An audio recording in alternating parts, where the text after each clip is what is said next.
Baik, bagaimana sekiranya seorang itu solat di masjid beberapa rakaat, solat tarawih di masjid beberapa rakaat, kemudian dia berhenti dan pulang untuk nak habiskan di rumah. Boleh atau tidak? Afdal atau tidak? Atau afdalnya bagaimana? Kita lihat jawapannya. Nabi SAW bersabda, "Innahu man qama ma'al imam hatta yansarif kutiba lahu qiyamu lailah." Sungguhnya barang siapa solat bersama imam, tuan-tuan boleh letak dalam kurungan, ini kerana ini adalah istilah-istilah syariat. Yang dimaksudkan dengan imam, tuan-tuan letak dalam kurungan, masjid. Sungguhnya barang siapa solat bersama imam sehingga imam itu selesai, maka akan ditulis untuknya solat sepanjang malam. Hadis sahih daripada riwayat Tirmizi. Anjuran daripada Nabi sallallahu alaihi wasallam supaya solat tarawih itu dikerjakan secara berjemaah daripada mula sampai habis. Kenapa? Kerana Nabi kata, siapa yang solat bersama dengan imam sehingga imam itu selesai. Yang ini selesai apa? Tuan-tuan letaklah dalam kurungan. Selesai solat tarawih. Tertulis baginya pahala solat sepanjang malam. Pahala yang cukup besar, tuan-tuan. Saya nak tanya, tuan-tuan, malam itu berapa jangka masanya? Berapa jam malam tu? Tuan-tuan boleh kira, tak payah nak berteka-teki. Daripada waktu maghrib sampai ke subuh, itu waktu malam. Seperti orang yang salat tarawih berjemaah dengan imam di masjid, daripada mula sampai habis, seperti dia dapat pahala seperti dia solat sepanjang malam. Seperti kalau dia solat daripada maghrib, tak berhenti-henti sampai ke subuh. Pahala yang cukup besar, tuan-tuan. Kalau kita nak buat macam tu, memang saya tak tahu, saya tak dapat bayangkan lutut tuan-tuan macam mana.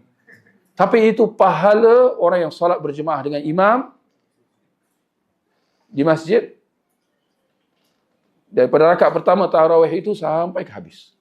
Yang ini sampai habis witir. Sebab solat malam tu semua, dia apa? Solat malam itu satu, saya nak kata satu package, ada perkataan lain ke? Satu set. Solat tarawih itu dia satu set. Maka, berbalik pada soalan tadi, bagaimana kalau orang tu dia nak solat sebahagian tarawih itu di masjid, kemudian dia balik ni, selalu yang kita dengar lah.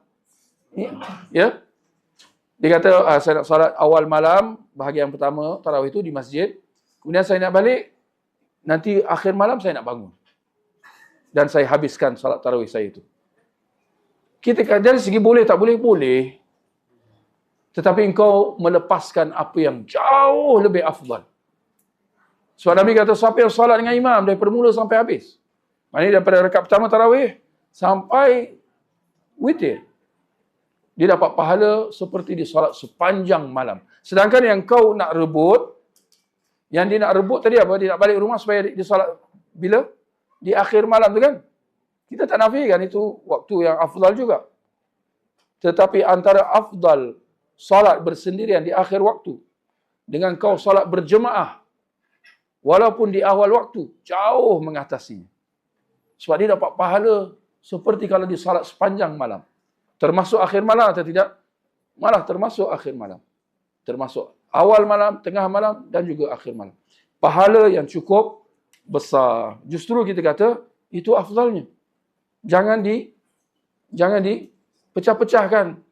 Ya, salat 4 rakaat dulu kat masjid. Ada yang kadang-kadang, tak tahulah, saya dulu selalu nampak, di salat 4 rakaat, kemudian ada yang balik.